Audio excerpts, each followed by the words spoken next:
Hey, what is up? It is Ross, and this is episode 8. We are talking about spiritual basics, and these are some good ways to get you started on your spiritual path if you're new, and they're a really good way to touch back with some really simple ways to dial in your spiritual practice if you've been on this for a while and need to just kind of brush up. So let's get into it. Some of the basics that I think we all should follow are meditation, prayer, spiritual principles, service, and fellowship.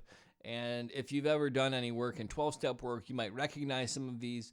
I think that they're good concepts, especially when jailbroken from the rigor, the how rigid 12 step programs can be, right?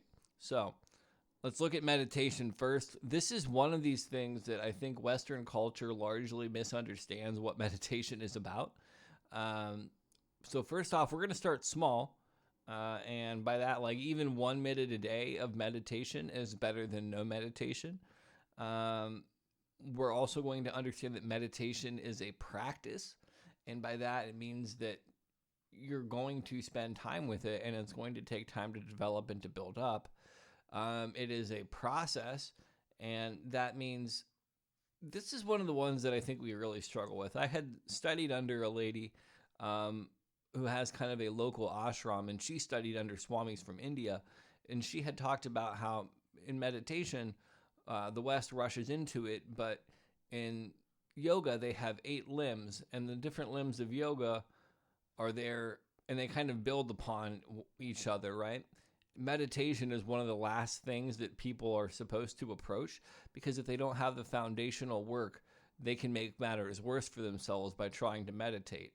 And I don't think that we need to go to that extreme, but I think that we need to understand that there might be a better way. One of the things that you can do to make it easier to meditate is exercise right before you go to meditate because it'll help your mind calm down more easily when it is time to sit down. And that's part of the processes that they had shown. In yoga, in particular, you would be doing asanas and then you would meditate at the end. That's what I mean by process, right?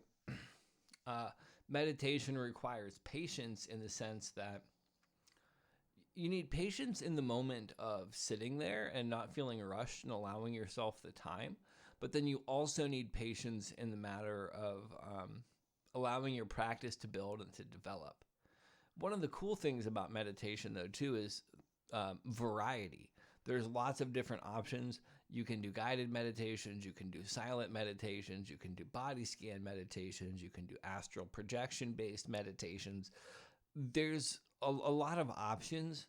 I think that the best one to start with is the one that comes most natural to you and build on getting in that space because there is definitely a space that you will find when you've practiced long enough. And then it's easier to find that space in other practices later on if you find it in one. Don't be afraid to shop around when you start, but when you find one that works, stick with it for a while. And with that said, we've covered meditation. Let's move on. Prayer is another one. Prayer is one of those things where being a non religious person, I had a really, really hard time wrapping my head around prayer in a spiritual context because I don't believe that there is a sky daddy up there who's like hearing me. Um, but one of my mentors explained it to me differently. It's kind of just like talking to whatever you believe is out there. I do think that there is some intelligent force. I don't think that it's a person. Um, but I've come to view it as how I've expressed it here, where prayer can be affirmations. So even just saying kind things about myself is kind of a prayer. And by that, I mean, I view that I am an extension of whatever force is out there. So if I am affirming myself, I am in part affirming a small fraction of that greater good. Gratitude is another way. Gratitude is the way that I am directly communicating with whatever is out there because I am saying thank you for what I am experiencing and I am feeling grateful for the moment that I am in. That's one of the areas I've actually been struggling with. So it's kind of funny that that's bubbling up right now. Questions can be a form of prayer too, right? Asking whatever you believe is out there for answers or insight. And this is where prayer and meditation come into play with each other. I've heard that prayer is asking for guidance from the universe or the mysteries, as I like to call it, and meditation is listening for the answers. And prayer can also be asking for assistance. Please give me the strength to overcome this. Please help me navigate these challenges. Those are petition prayers. It can be prayers for healing too. I think when we're spiritual, we don't necessarily often view those things as prayers. Prayers and spells can almost be very, very similar as well, depending upon how you approach it. So there's that neat little overlap there, and prayer doesn't have to be this very pious thing. I think that it's very, very beautiful to incorporate prayer into your practice. This is the last thing that I'll say on this, too. One of my mentors talked about learning to live a life where you walk in prayer. And by that, he meant being conscious of what a blessing that we're experiencing life, and that we're here to face everything come hell or high water. And that's a very, very hard state to achieve, but it is doable for everybody. And I think that that might be something to keep on your back burner, walking in prayer. With that said, we will move on. Principles. These are something that was really, really big in my time in 12-step, and I'm not going to spend too much time on them here. There's a lot more than the 5 that I've listed. These are the ones that I find to be probably the most helpful. Integrity. This is doing what you say you're going to do long after the mood has passed. So it's like holding true to yourself and standing tall with your truth. Humility comes up. This is an honest assessment of one's assets and liabilities. So a lot of people think humility is thinking less of yourself.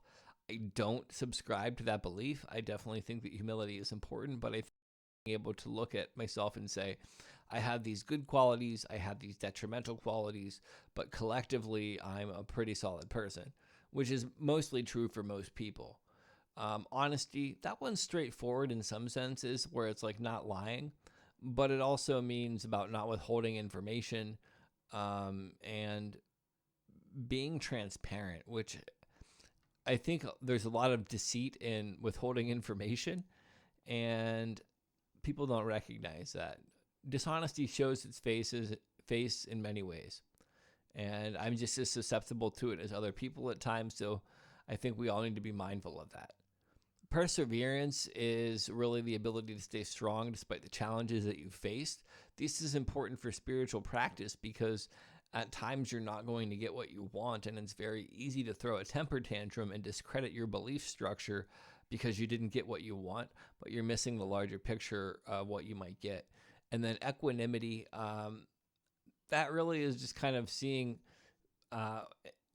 compassion in like being compassionate towards other people and putting everybody on an equal foot. Equanimity is a very hard thing to strive for, but it's one of those things that is very, very rewarding, even if you momentarily kind of have the concept in your head. Service comes up. Service was a big part of the last episode too. I love this artwork here, but little actions, do the small things like I had said in the last episode. Hold the door open for people, let people cut in the grocery store line, wave people on at the stop sign if you get there at the same time. Like little things have big ripples. Get involved locally. Find something that's meaningful to you, whether it's working with a local animal shelter or volunteering time for whatever speaks to you. And if that's not an option, create community. There's resources like meetup.com where you can build a meetup around anything that you like. You can find like-minded people and you can make new friends. And another form of service is create content or share content on the internet. I might share memes and stupid shit like that, but it makes people laugh and it brightens up people's day. And while there's no real like reward for that I've gotten, knowing that I've helped people is a reward for me internally. And that's why I share memes, because they can brighten people's day up. Really simple, straightforward process there, right? Fellowship. This one's simple in terms of spiritual work. Find the others. Having other people that you can bounce ideas off of and that you feel connected to is essential to feeling self-respect and self-worth. As somebody who's largely felt isolated most of my life, there is an extreme benefit of feeling part of a group of other people and celebrating your commonalities and your differences. So fellowship is incredibly important, but I would also add, make sure that you're going where you actually belong and not going just where you fit in. Go where you're celebrated. And that can be the tricky thing, right? Especially if you're somebody who's coming in with low self-esteem. There's lots of people and lots of organizations that thrive on trying to help people, but take vulnerable people and make them commit to something that they might not fully believe later on. Anyhow, and then there should have been one more slide, and that was just the conclusion of everything, or two more slides. So the basic premise of all of this is spirituality really boils down to meditation, taking time to check in and listen with yourself.